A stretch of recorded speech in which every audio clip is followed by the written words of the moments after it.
नमस्कार। A very good morning to all of you.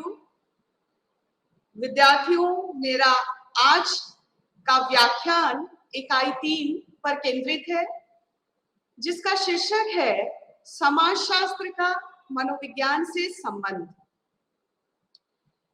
विद्यार्थियों, इस इकाई का अध्ययन करने के बाद आप जान पाएंगे कि समाजशास्त्र और सामाजिक मनोविज्ञान की क्या क्या परिभाषाएं हैं एवं समाजशास्त्र और सामाजिक मनोविज्ञान में क्या सरोकार है।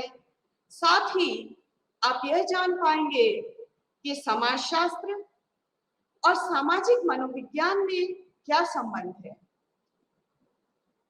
आज के व्याख्यान के उपरांत आप यह भी जानेंगे कि सामाजिक मनोविज्ञान का ऐतिहासिक विकास कैसे हुआ तथा सामाजिक मनोविज्ञान में समाजशास्त्र की कौन-कौन सी अवधारणाओं और पद्धतियों का प्रयोग किया जाता है।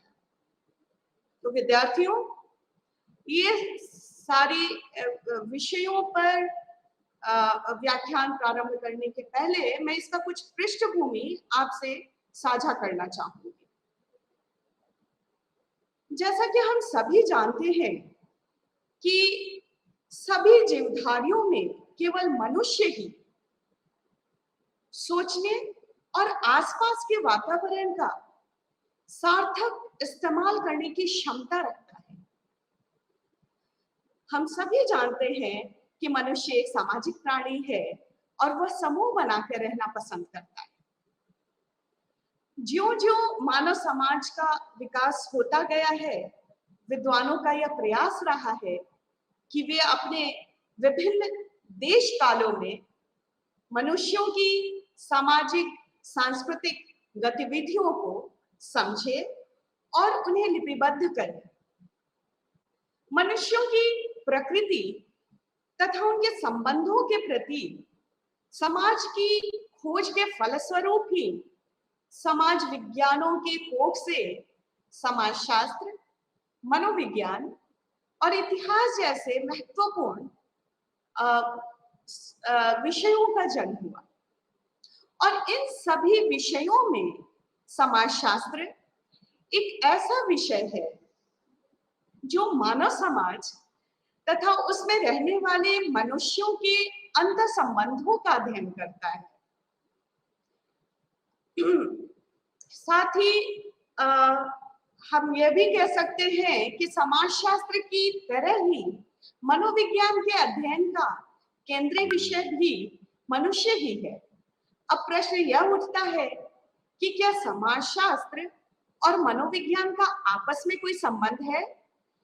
क्या इन दोनों विषयों के सिद्धांतों के माध्यम से मनुष्यों को सामाजिक और मनोवैज्ञानिक स्थितियों मनुष्यों की सामाजिक और सांस्कृतिक गतिविधियों को हम क्या अच्छी तरह से समझ सकते हैं? तो इस प्रकार हम आज आप सभी से समाजशास्त्र और मनोविज्ञान की प्रकृति को समझेंगे और विस्तार से आप इसके बारे में जानेंगे कि सामाजिक मनोविज्ञान और समाजशास्त्र में क्या संबंध है। सबसे पहले मैं समाजशास्त्र के बारे में बताना चाहूंगी कि समाजशास्त्र के जनक के रूप में ख्याति प्राप्त महान समाजशास्त्री अगस्त कॉम्ट को समाजशास्त्र शब्द का सबसे पहले प्रयोग में लाने का श्रेय प्राप्त है।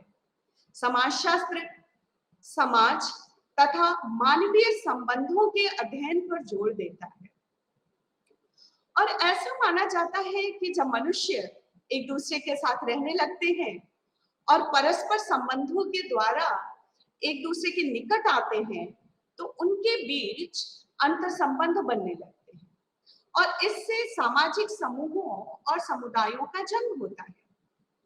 पारस्परिक संबंधों की प्रगाढ़ता उन्हें एक दूसरे को गहराई से समझने और सहयोगी भूमिकाओं में खड़े होने के लिए प्रोत्साहित करती है। तो इससे स्पष्ट हो जाता है कि सामाजिक स्वत्व और व्यक्तिक स्वत्व दोनों ही एक सिक्के के दो पहलू हैं और इसी आधार पर विद्वानों ने समाज शास्त्र को परिभाषित करने और उसकी विषय वस्तु की विशुद्ध व्याख्या करने के प्रयास किए हैं। मित्रों, महान समाजशास्त्री अगस्त कॉम्ट ने समाजशास्त्र की विषय वस्तु को दो भागों में विभाजित किया है। पहला है सामाजिक स्थायित्व, सोशल स्टैटिक्स, तथा सामाजिक गतिशीलता, सोशल डायनेमिक्स। सामाजिक स्थायित्व क्या है? तो सामाजिक स्थायित्व में समाज के विभिन्न घटकों के अंतर संबंधों का अध्ययन शामिल है तथा सामाजिक गतिशीलता में समस्त समाज को एक इकाई मानकर उनका विश्लेषण किया जाता है और यह जानने का प्रयास किया जाता है कि विभिन्न समयों में, विभिन्न कालावधियों में उनका किस प्रकार विकास हुआ और उनमें कैसे कैसे बदलाव आए। एमाइल डर्कहाइम ने कहा है कि समाजशास्त्र सामाजिक तथ्यों का अध्ययन है और समाजशास्त्र को मानव जीवन का वैज्ञानिक अध्ययन कहा जा सकता है, जिसमें मनुष्यों के सामाजिक संबंध, सामाजिक समूह तथा समाज का समग्र अध्ययन शामिल है। विद्यार्थियों, हम सभी जानते हैं कि समाजशास्त्र का क्षेत्र बहुत ही व्यापक है, जिसमें मनुष्यों के दिन प्रतिदिन के संपर्कों, संबंधों और सामान्य व्यवहारों से लेकर विश्व के समाजों का तुलनात्मक अध्ययन तक सब कुछ समाहित है। तो मैं समझती हूँ कि समाजशास्त्र के संबंध में एक जो आपका जो प्रिलिमिनरी इंट्रोडक्शन है वो अब स्पष्ट है।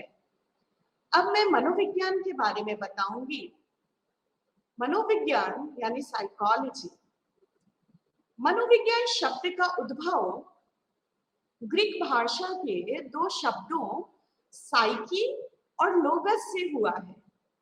साइकी का अर्थ आत्मा अथवा प्राण तथा लोगस का अर्थ ज्ञान या खोज अथवा अध्ययन है।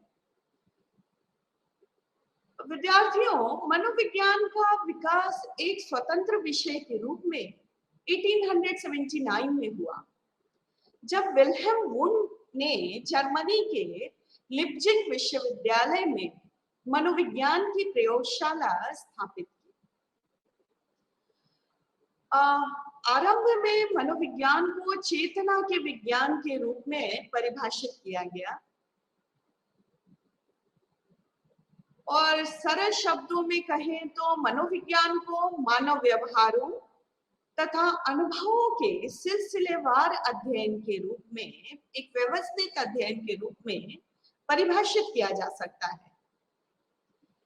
मनोविज्ञानविद बैरन के अनुसार मनोविज्ञान मनुष्यों के व्यवहारों एवं उनकी अनुभूति प्रणालियों का विज्ञान है। मनोविज्ञान के अध्ययन के दायरे में मनुष्य की मानसिक अनुभूतियां एवं संबंधित गतिविधियां जैसी धारणाएं, जैसे कुछ अवधारणाएं जैसे संज्ञान, भावनाएं, ये सभी मनोविज्ञान के अध्ययन के दायरे में आते हैं। अब मैं आप लोगों से समाजशास्त्र और मनोविज्ञान के अंतः संबंध के बारे में बताऊंगी।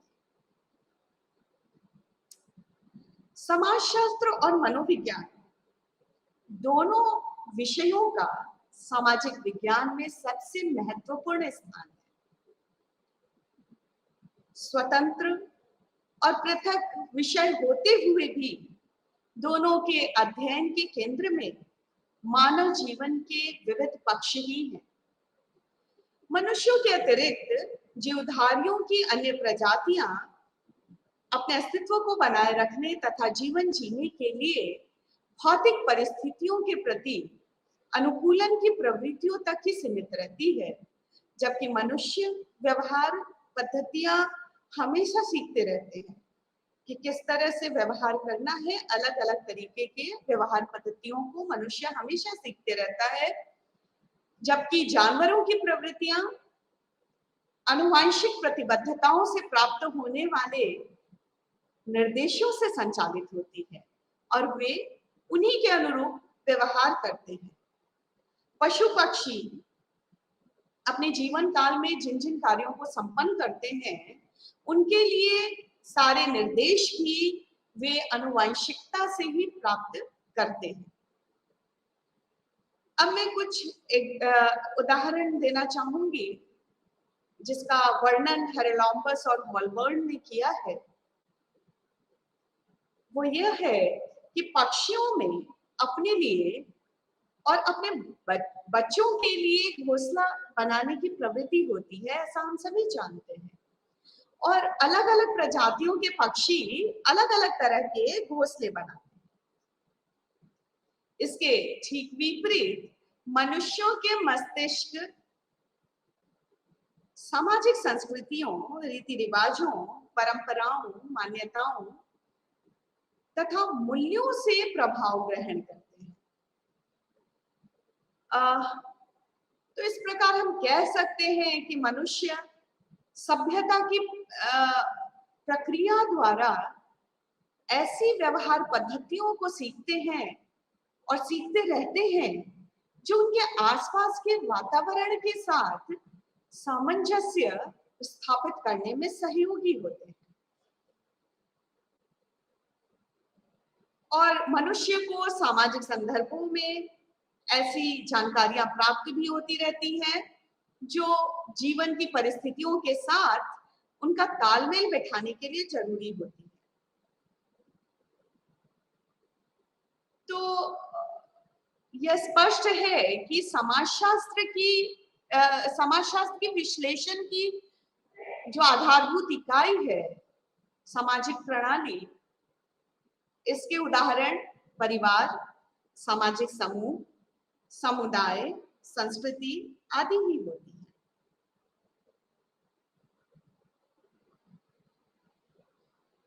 अब ये बताना चाहूंगी कि मनोविज्ञान की प्रमुख विषय वस्तु मनुष्य के मन का अध्ययन है।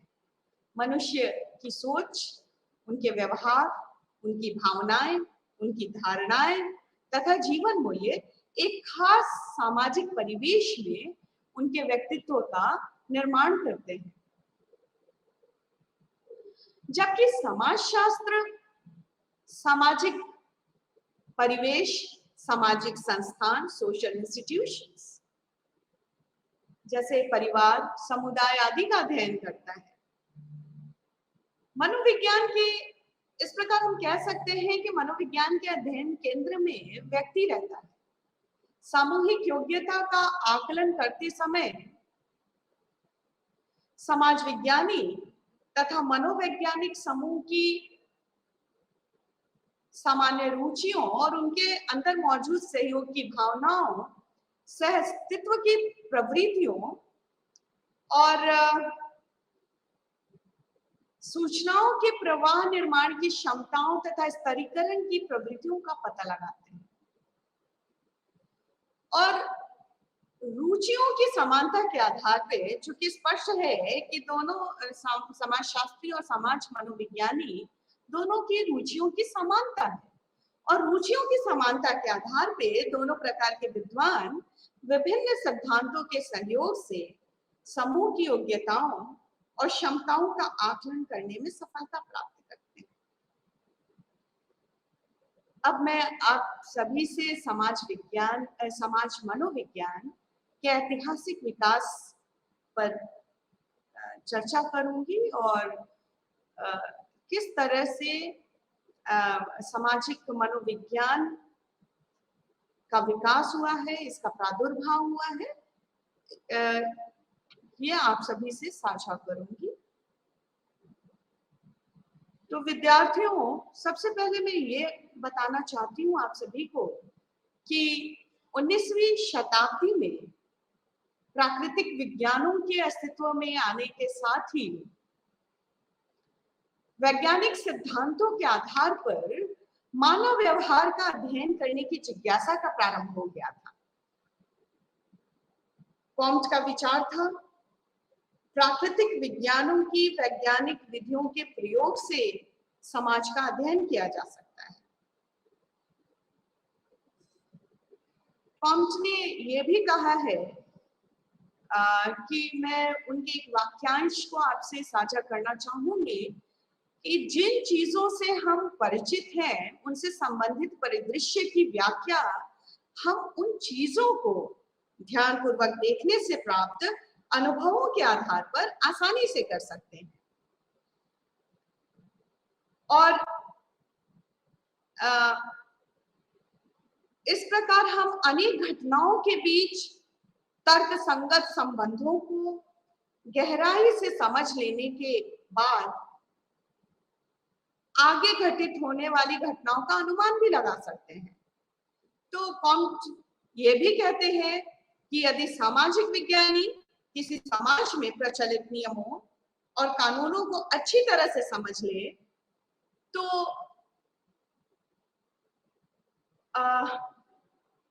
वे उस समाज के बेहतरीकरण के लिए कारगर योजनाएं सफलतापूर्वक बना सकते हैं।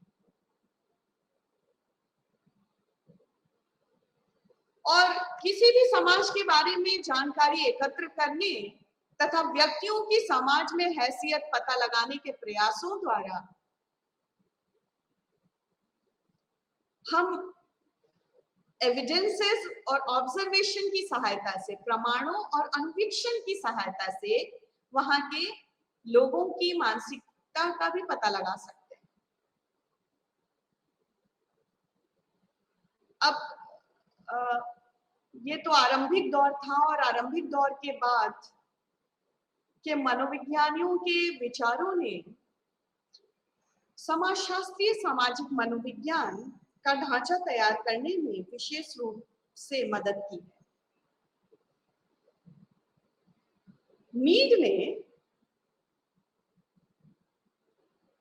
हमारे अपने बारे में विचारों को जानने के लिए हमारे सामाजिक हालात का अध्ययन करने पर विशेष जोर दिया है। और समाजशास्त्रीय सामाजिक मनोविज्ञान की रूपरेखा तैयार करने में इनके अलावा कुछ और विद्वानों का बहुत ही ज्यादा योगदान है, जिनमें कुछ नाम उल्लेखनीय हैं और वे नाम हैं जॉर्ज सिमेल, चार्ल्स हर्टन कूले और इरविन गॉफमैन। तो हम कह सकते हैं कि आधुनिक सामाजिक मनोविज्ञान का उद्भव 19वीं शताब्दी में हुआ और सामाजिक मनोविज्ञान के केंद्रीय विषय मानसिक विकास पर आधारित पहली उल्लेखनीय पुस्तक social and ethical interpretation in mental development New York में 1987 में प्रकाशित हुई। इस पुस्तक के लेखक जाने माने समाजशास्त्री जेम्स मार्क बॉल्डविन थे और इसके पहले 1908 में विलियम मैकडूगल तथा एडवर्ड ए रॉस सामाजिक मनोविज्ञान को स्वतंत्र वैज्ञानिक विषय घोषित कर चुके थे। इसी वर्ष सामाजिक मनोविज्ञान पर 2 और पुस्तकों का प्रकाशन हुआ था। पहला था विलियम मैकडूगल की पुस्तक an introduction to social psychology और दूसरी थी ख्याति प्राप्त समाज विज्ञानी एडवर्ड ए रॉस की पुस्तक सोशल साइकोलॉजी। विद्यार्थियों, अब मैं आप सभी को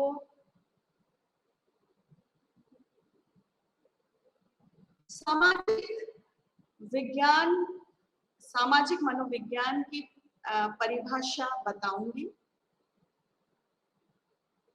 जैसा कि हम सभी जानते हैं कि व्यक्तिगत तथा सामाजिक संदर्भों में सदैव हमेशा एक अंतर संबंध मौजूद रहता है और दोनों एक दूसरे से प्रभावित होते रहते हैं तथा एक दूसरे पर अपना प्रभाव डालते रहते हैं। इसीलिए हम ये कहते हैं कि मानवीय सामाजिक व्यवहार की प्रकृति और उसके कारण के बीच अंतर संबंध के अध्ययन को सामाजिक मनोविज्ञान कह सकते हैं। तो सामाजिक मनोविज्ञान की परिभाषा को परिभाषित करते समय व्यक्ति के वास्तविक, काल्पनिक और दूसरों के प्रभाव से उत्पन्न विचारों, भावों तथा व्यवहारों पर विशेष रूप से जोर देते हैं। कुछ अन्य विज्ञानियों ने भी, कुछ अन्य विद्वानों ने भी सामाजिक मनोविज्ञान को परिभाषित किया है और उन सभी परिभाषाओं का सार मैं आप लोगों से साझा करना चाहूंगी।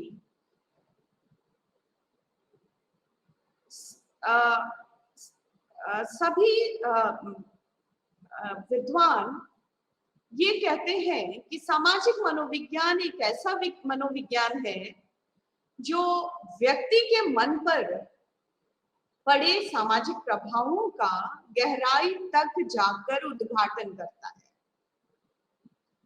अब मैं एक और परिभाषा से आपको परिचित कराना चाहूंगी जो प्रमुख सामाजिक मनोविज्ञानी बैरन और ब्रायन ने दिया है और उन्होंने 2007 में इसे परिभाषित करते हुए कहा है कि सामाजिक मनोविज्ञान एक वैज्ञानिक क्षेत्र है जो मनुष्य के व्यवहार की प्रकृति तथा उसके कारणों को समझने का प्रयास करता है।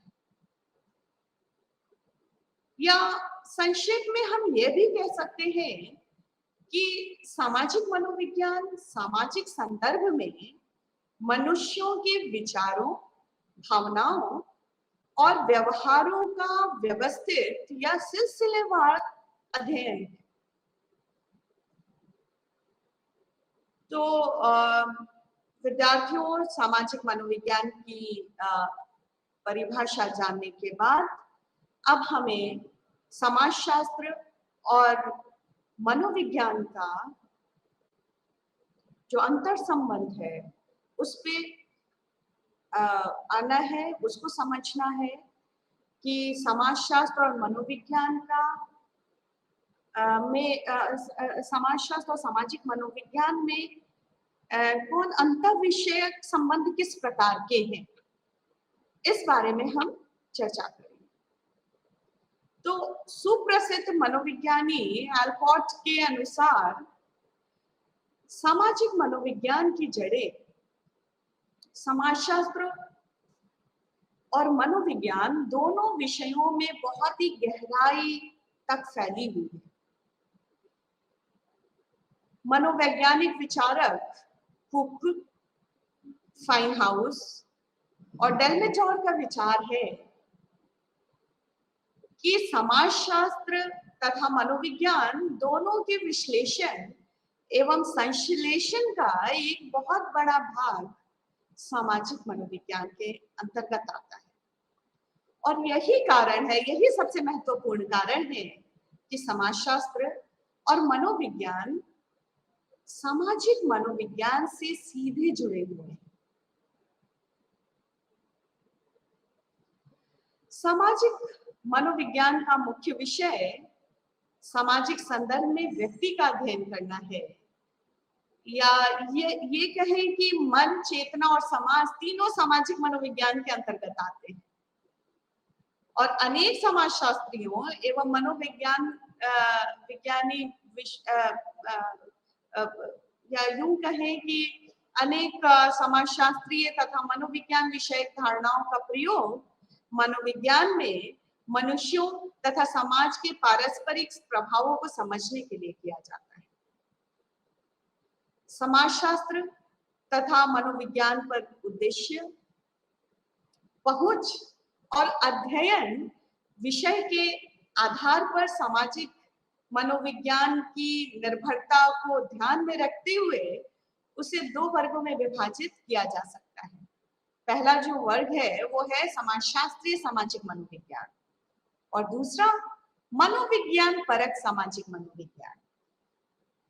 और यह विश्लेषण 1977 में हाउस तथा स्ट्राइक ने किया था। लेकिन यहाँ मैं ये भी बताना चाहूंगी कि इन दोनों धाराओं के बीच अंतर स्थापित करना बहुत ही कठिन है, क्योंकि सामाजिक मनोविज्ञान, समाजशास्त्र वो मनोविज्ञान से ही निकली है, और इन दोनों के प्रभावों से उसे पूरी तरह मुक्त नहीं किया जा सकता है।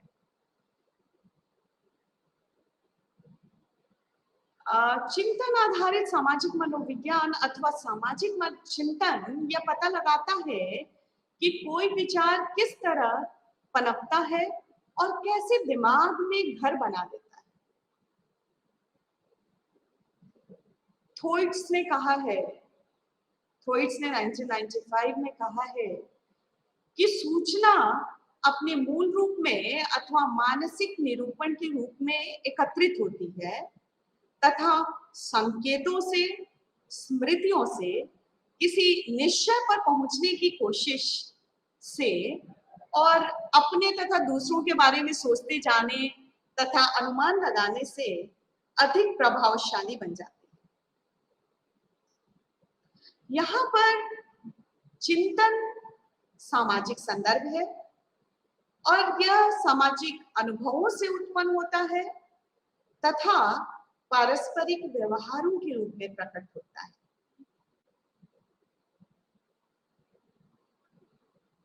तो इस प्रकार हम कह सकते हैं कि समाजशास्त्रीय सामाजिक मनोविज्ञान मनुष्य की समग्र मानसिक अवस्था और वर्गीय मनोविज्ञान तथा सामूहिक मानसिकता के तत्व जैसे रीति रिवाज, नैतिक मूल्य एवं परंपराएं आदि को केंद्र में रखते हुए कार्य करता है।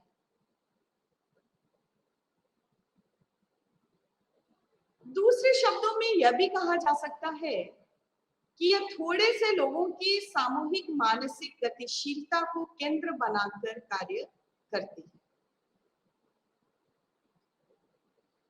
तो इस तरह से हम कह सकते हैं कि सामाजिक मनोविज्ञान, समाज विज्ञान और मनोविज्ञान दोनों के तत्वों को अपने में समाहित किए रहता है।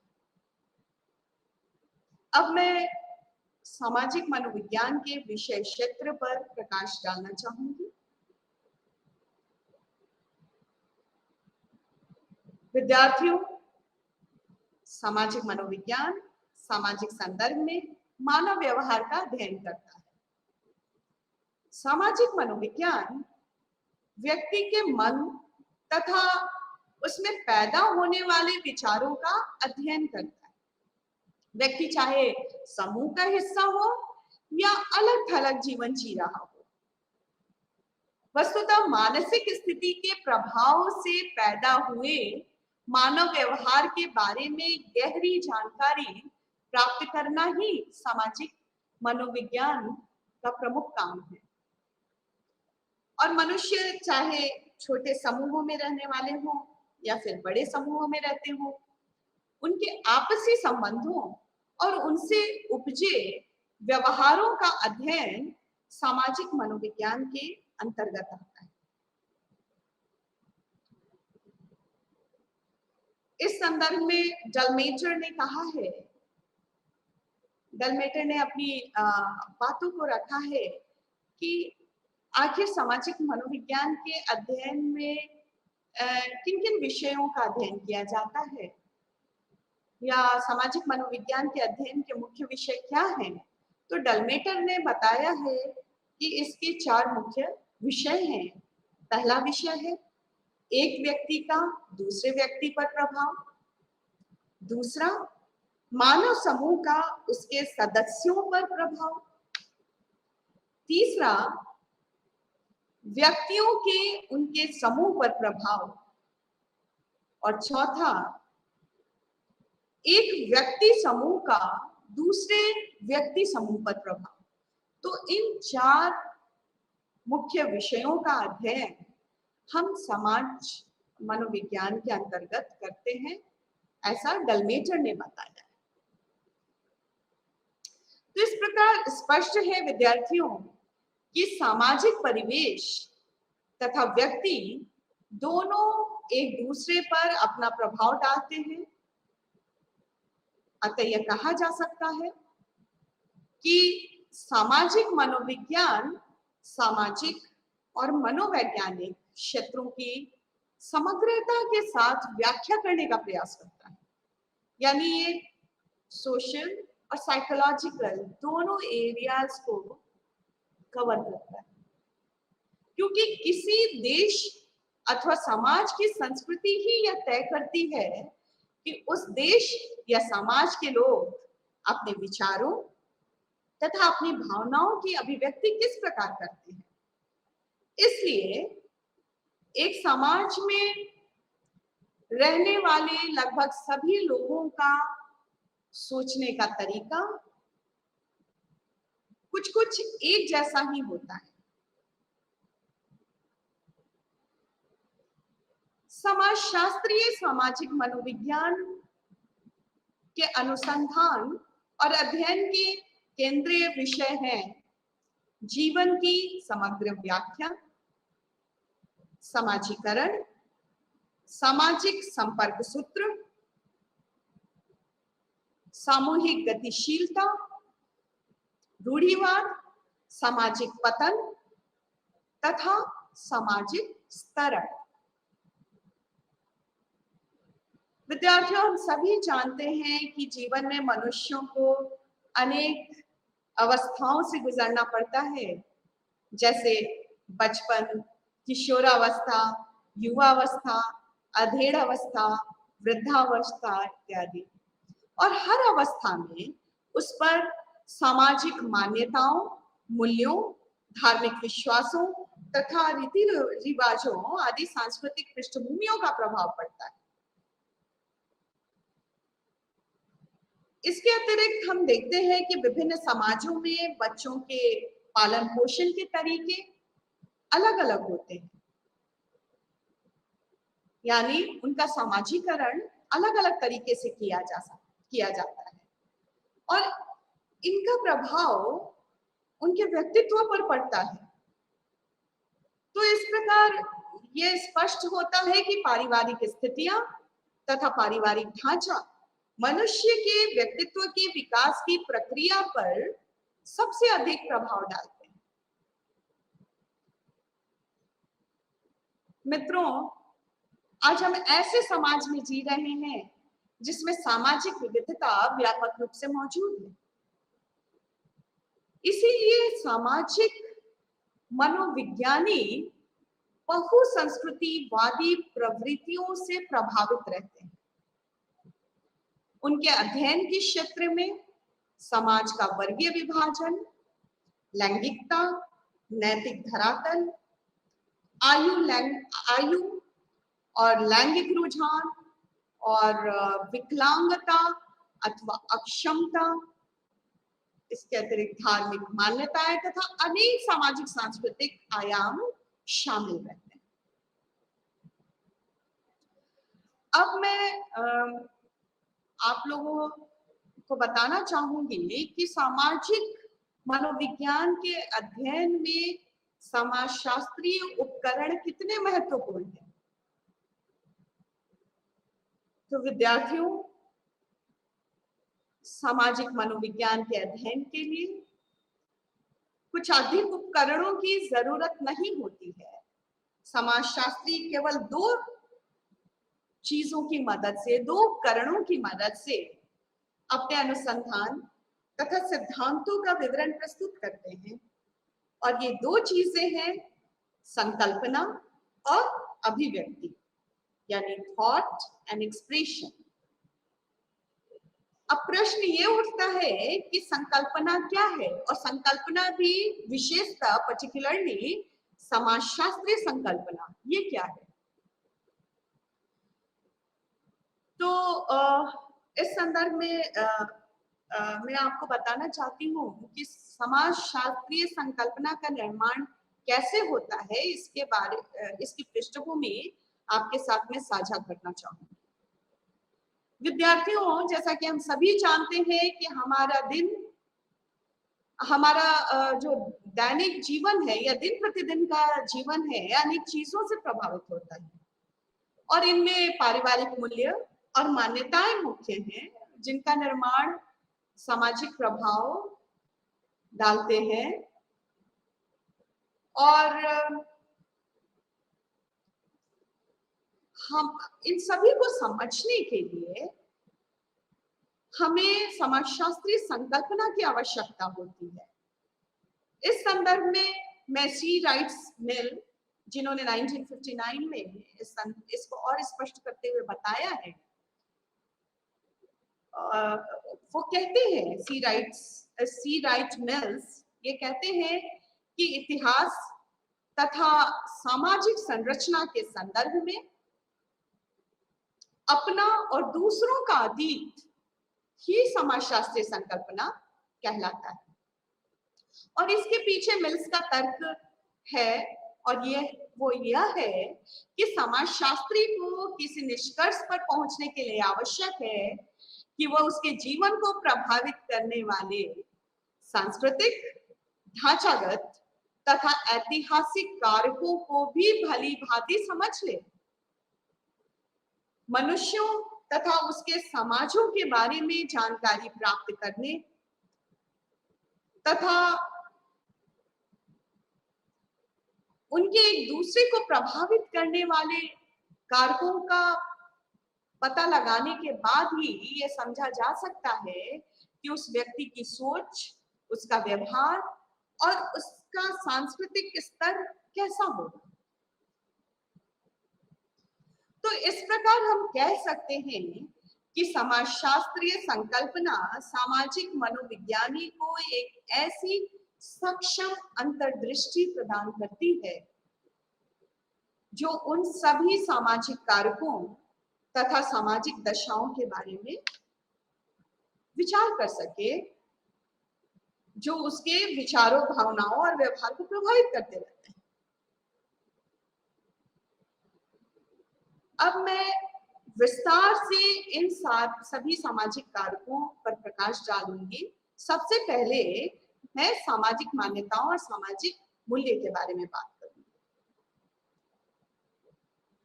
विद्यार्थियों, हम सभी जानते हैं कि सामाजिक मान्यताएं मनुष्य के व्यवहार को दिशा देती हैं और उस पर पूरा नियंत्रण रखती हैं। मनुष्य का व्यवहार उसकी आचार संहिताओं से पूरी तरह प्रभावित होता है, क्योंकि हर व्यक्ति को आचार संहिताओं का पालन करना पड़ता है, यानी कोड ऑफ कंडक्ट। सभी मनुष्य किसी न किसी कोड ऑफ कंडक्ट का पालन करते हैं। इसी तरह मूल्यों का भी मनुष्य के आदर्शों और विश्वासों से गहरा संबंध होता है। मूल्य ही आदर्शों की संरचना करते हैं तथा सामाजिक स्तर और सामाजिक अपेक्षाओं के अनुरूप उन्हें ढालने का काम भी करते हैं।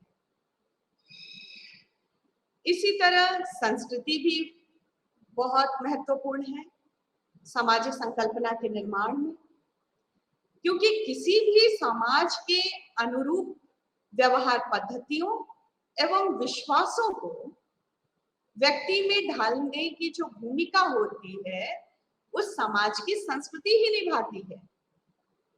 और हर एक समाज की अपनी एक विशेष संस्कृति होती है जो जो उसकी पहचान होती है। और हम सभी जानते हैं कि भाषा, प्रतीक, मूल्य, विश्वास, मान्यताएं तथा रहन सहन की शैली और साजो सामान आदि सब मिलकर किसी समाज की संस्कृति को एक विशेष स्वरूप प्रदान करते हैं। इसी तरह भूमिकाएं और स्तरों की भी बहुत ही महत्वपूर्ण भूमिका है सामाजिक संकल्पना के निर्माण में। विद्यार्थियों व्यवहार पद्धतियां ही भूमिकाएं होती है और भूमिकाएं व्यक्ति के सामाजिक स्तर का प्रतिनिधित्व भी करती है। वस्तुतः भूमिकाएं वे व्यवहार पद्धतियां हैं जो मनुष्य में जो समाज में मनुष्य एक दूसरे के संपर्क में आते समय निभाते हैं। यानी भूमिकाएं वे व्यवहार पद्धतियां हैं जो समाज में मनुष्य जब एक दूसरे के संपर्क में आते हैं उस वक्त निभाते हैं। और भूमिकाएं व्यक्ति के सामाजिक स्तरों का भी प्रदर्शन करती है।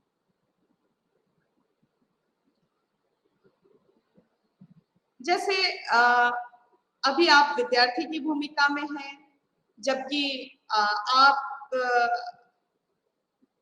परिवार और समाज में पुत्र या पुत्री या भाई बहन या पड़ोसी या संबंधी आदि अनेक भूमिकाओं से संबंधित होते हैं। तो जब हम स्तर की या पद की बात करते हैं तो उसके दायित्व बोध, लाभ, प्रतिष्ठा आदि अनेक संबंधित कंपोनेंट्स इसमें ऑटोमेटिकली स्वतः ही आ जाते हैं, जिसका अनुभव कोई व्यक्ति समाज में अपने पद पर रहते हुए करता है। इसके अतिरिक्त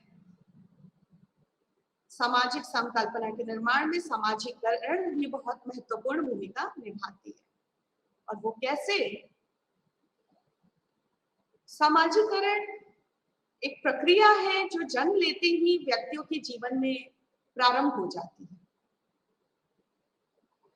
इस प्रक्रिया द्वारा नवजात शिशु उन सभी सामाजिक मान्यताओं, व्यवहार पद्धतियों, आस्थाओं, जीवन मूल्यों, जीवन स्तरों आदि का अनुभव करना आरंभ कर देता है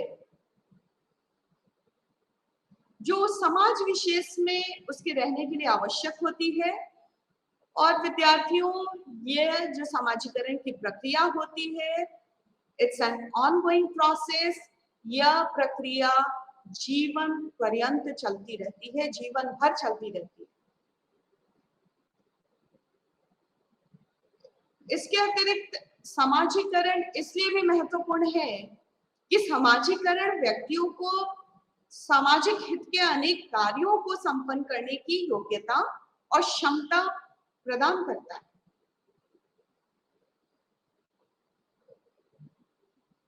तो इस तरह से हम देखते हैं कि सामाजिक संकल्पना में कुछ महत्वपूर्ण कारकों, सामाजिक संकल्पना के निर्माण में कुछ महत्वपूर्ण कारक अत्यंत ही महत्वपूर्ण भूमिका निभाते हैं। अब मैं आपको उस विषय से परिचित कराऊंगी जिसमें जिसका शीर्षक है समाजशास्त्र की अवधारणाएं और पद्धतियां जिनका सामाजिक मनोविज्ञान में इस्तेमाल होता है। यानी अब मैं आप लोगों को विशेष रूप से उन समाजशास्त्रीय अवधारणाओं और पद्धतियों से परिचित कराऊंगी जिनका इस्तेमाल हम सामाजिक मनोविज्ञान में करते हैं। विद्यार्थियों, मनुष्य के सामाजिक परिवेश के साथ संबंधों तथा मनुष्य और समाज की परस्पर निर्भरताओं का अध्ययन करने के लिए सामाजिक मनोविज्ञान को समाजशास्त्र के अनेक सिद्धांतों तथा तरीकों का सहारा लेना पड़ता है। इसको और स्पष्ट करते हुए मैक्स वेबर कहते हैं कि मनुष्य के व्यवहार पर संस्कृति का प्रभाव सदैव बना रहता है। अतः मनुष्य की मानसिक अवस्था अथवा सोचने को क्षमा करें, मैं अभी आपको मैक्स वेबर के बारे में बता रही हूँ कि किस प्रकार मैक्स वेबर ये बताते हैं कि समाजशास्त्र की अवधारणाएं और पद्धतियां किस प्रकार सामाजिक मनोविज्ञान के अध्ययन में महत्वपूर्ण है या महत्वपूर्ण भूमिका निभाती हैं। तो उनका ये कहना था कि मनुष्य के व्यवहार पर संस्कृति का प्रभाव सदैव बना रहता है। अतः मनुष्य की मानसिक अवस्था अथवा सोच को समझने के लिए उसके सांस्कृतिक परिवेश को ध्यान में रखना बहुत जरूरी होता है, यानी उसके सोशियो कल्चरल सेटिंग को समझना जरूरी होता है। और इसके लिए उन्होंने एक शब्द का भी प्रयोग किया, विशेष शब्द का प्रयोग किया। जर्मन भाषा में का एक शब्द है वर्स्टहिन, जिसका अर्थ ही होता है गहराई तक समझना। तो इस पर काम करते समय अनुसंधानकर्ता व्यक्ति के सामाजिक परिवेश तथा सांस्कृतिक पृष्ठभूमि का गहन अध्ययन कुछ इस तरह करता है जैसे वह स्वयं उस समाज का एक अंग हो। तो इस पर काम करने से किसी भी समाज विज्ञानी के लिए वहां के सामाजिक एवं सांस्कृतिक मूल्यों, सामाजिक सरोकारों और सांस्कृतिक मान्यताओं को पूरी तरह समझ लेना संभव हो पाता है।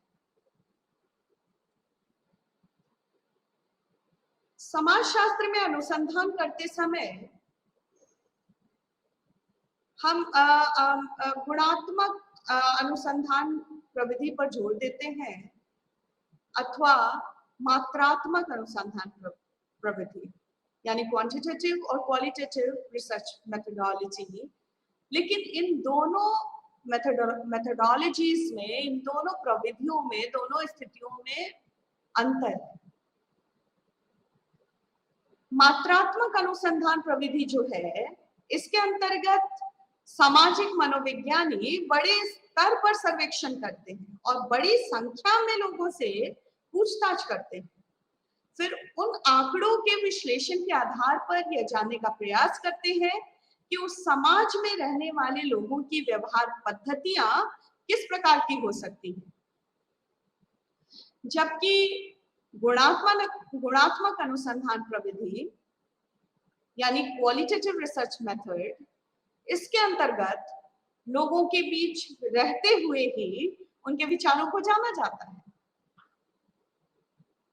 व्यक्तिगत रूप से अथवा समूहों में उनसे ऐसे प्रश्न पूछे जाते हैं जिनसे उनके अंदर की सच्चाई बाहर आ जाए।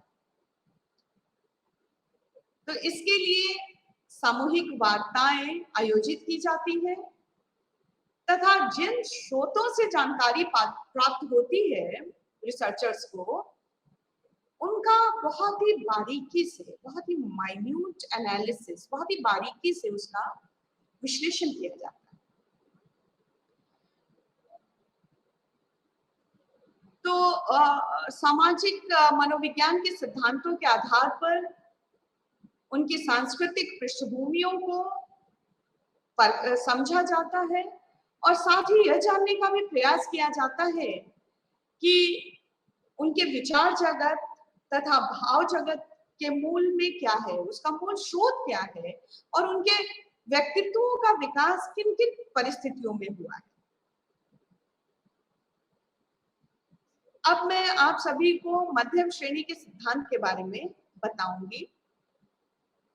मध्यम श्रेणी का सिद्धांत, जिसे हम मिडिल रेंज थियरी भी कहते हैं, मध्यम श्रेणी के सिद्धांत की अवधारणा अमेरिकन समाजशास्त्री रॉबर्ट के मर्टन ने स्थापित की थी।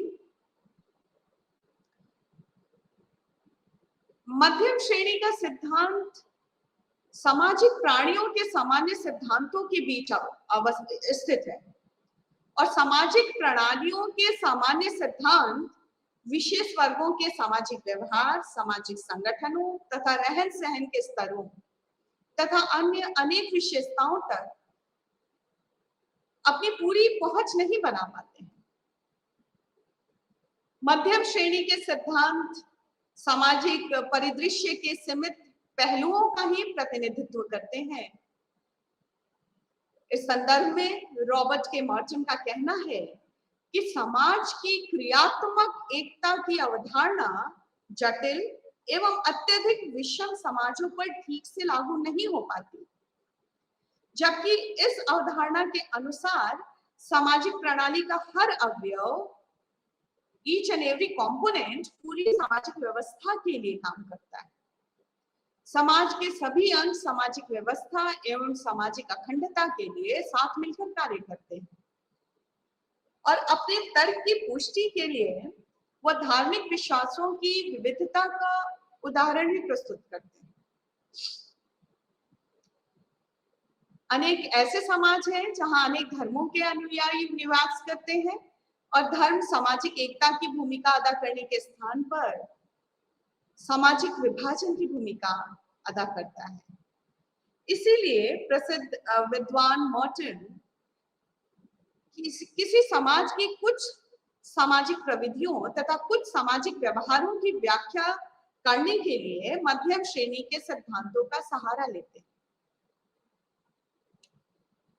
सामाजिक मनोविज्ञानी खास तरह के सामाजिक परिदृश्य को समझने के लिए मध्यम श्रेणी के सिद्धांतों का इस्तेमाल करते हैं। इसीलिए सामाजिक मनोविज्ञान में मिडिल रेंज थियरी का बहुत ही महत्वपूर्ण योगदान है। इसके अलावा कर्ट लेविन का क्षेत्रीय सिद्धांत मध्यम श्रेणी के सिद्धांत का ही एक उदाहरण है और कुंठा, आक्रोश, दृष्टिकोण परिवर्तन, सहयोग तथा प्रतिस्पर्धा आदि के सिद्धांत सामाजिक मनोवैज्ञानिक सिद्धांत के मध्यम श्रेणी के सिद्धांतों के दायरे में ही आते हैं। तो इस प्रकार हम देखते हैं कि मिडिल रेंज थियरी बहुत ही महत्वपूर्ण है सामाजिक मनोविज्ञान के विषय वस्तु के अध्ययन में। अब हम समाजशास्त्रीय सामाजिक मनोविज्ञान के परिप्रेक्ष्य के बारे में जानेंगे, यानी पर्सपेक्टिव्स। तो अब तक के व्याख्याओं से हम यह समझ चुके हैं कि व्यक्तियों के दिन प्रतिदिन के जीवन पर समाज की भूमिकाओं तथा प्रभावों की जानकारी प्राप्त करने के अनेक तरीके हैं और अपनी मर्जी के अनुसार हम अपने चारों ओर फैले समाज के माध्यम से यह जानकारी इकट्ठा कर सकते हैं या फिर तुलनात्मक रूप से बड़े परिवेश जैसे लोगों के जीवन पर पड़ने वाले वैश्विक प्रभावों के माध्यम से भी यह ज्ञान अर्जित कर सकते हैं। तो इस प्रकार हम देखते हैं कि समाजशास्त्री सामाजिक मनोविज्ञानी देश काल और समाजों से बाहर जाकर भी मनुष्यों के व्यवहार की कुछ सामान्य और कुछ विशेष व्याख्याएं प्रस्तुत करते हैं। अब मैं आप सभी को सांकेतिक आदान प्रदान के बारे में बताना चाहूंगी कि यह कैसे सामाजिक मनोविज्ञान से संबंधित है। समाज और व्यक्तियों के बीच संबंधों तथा क्रिया प्रतिक्रियाओं से अनेक सामाजिक प्रविधियों का जन्म होता है, ये हम सभी जानते हैं। जॉर्ज हर्बर्ट मीड उन प्रभावशाली समाजशास्त्रियों में से एक हैं जिन्होंने सामाजिक क्षेत्र में सांकेतिक क्रिया प्रतिक्रिया की अवधारणा को सैद्धांतिक रूप दिया। उनका कहना था कि इस भाषा और उसकी सार्थकता के गर्भ से ही सांकेतिक अथवा प्रतीकात्मक पारस्परिकता का जन्म होता है, सिंबॉलिक रेसिप्रोसिटी। लोगों के पारस्परिक व्यवहार, उनकी सार्थकता तथा दूसरों की प्रतिक्रियाएं सांकेतिक आदान प्रदान के अंतर्गत आती हैं। और जिस प्रकार हम अपने आप को महत्व देते हैं, उसी प्रकार हम दूसरों को भी महत्व देते हैं और अन्य चीजों को भी महत्व देते हैं, तो उन सबके बीच एक आदान प्रदान की स्थिति बन जाती है।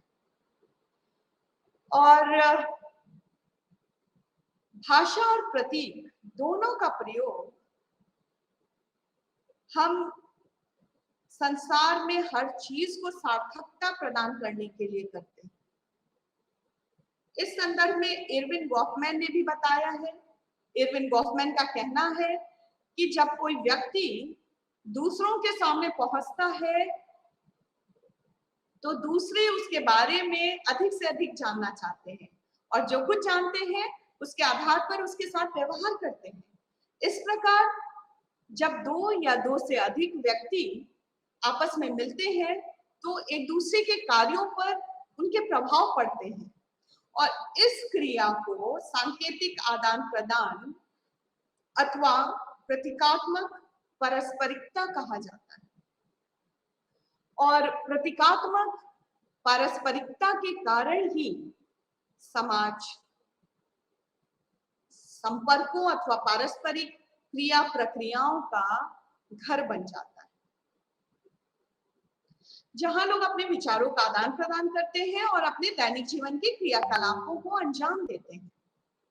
लोगों के परस्पर मिलते रहने के कारण समाज में विचार तथा अभिव्यक्तियां सामूहिक हो जाती हैं तथा लोग वहां पैदा होने वाले वातावरण से अछूते या अलग थलग नहीं रह पाते, बल्कि वे सक्रिय हो जाते हैं, सक्रिय बने रहते हैं तथा अपने क्रियात्मक विचारों और गतिविधियों के माध्यम से अपने प्रभावों का आदान प्रदान करते हैं तथा वातावरण पर अपनी छाप छोड़ते हैं।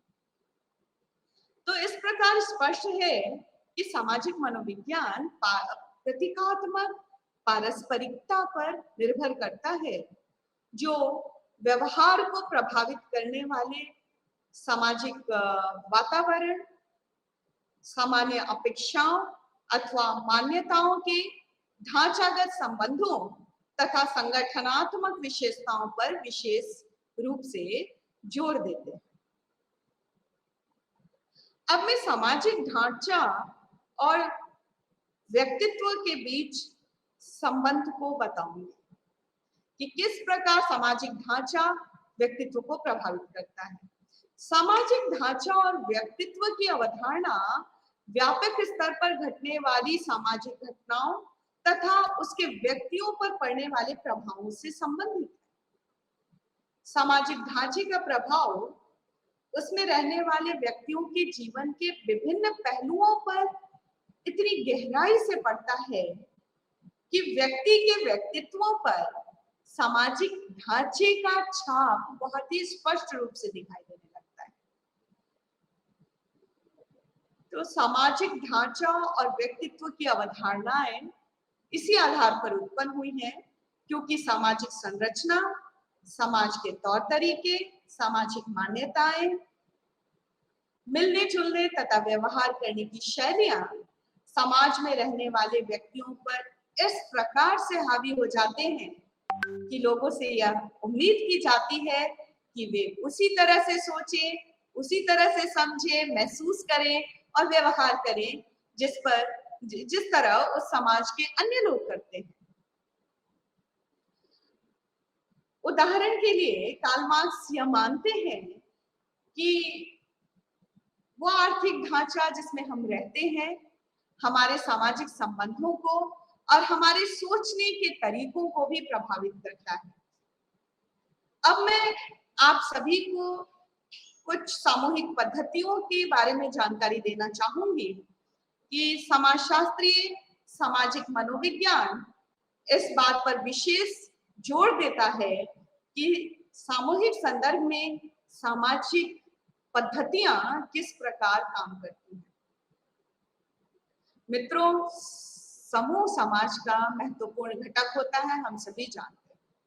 और सामाजिक विज्ञान और मनोविज्ञान दोनों सामूहिक व्यवहार का अध्ययन करने और उसे समझने के लिए अत्यधिक समय एवं ऊर्जा खर्च करते हैं। समूह के लिए कम से कम 2 व्यक्ति चाहिए और मनुष्य अपना अधिकतर समय विभिन्न सामाजिक समूहों के साथ व्यतीत करते हैं, जैसे मित्र, परिवार, सहकर्मी इत्यादि। तो इस प्रकार हम देखते हैं कि समूह पद्धतियों के माध्यम से समाज के अंदर तथा बाहर के लोगों के अंतर संबंधों, व्यवहारों तथा उनकी व्यक्तिगत स्थितियों को समझने तथा उनकी व्याख्या करने के प्रयास किए जाते हैं। विद्यार्थियों, आज के लिए बस इतना ही। नमस्कार।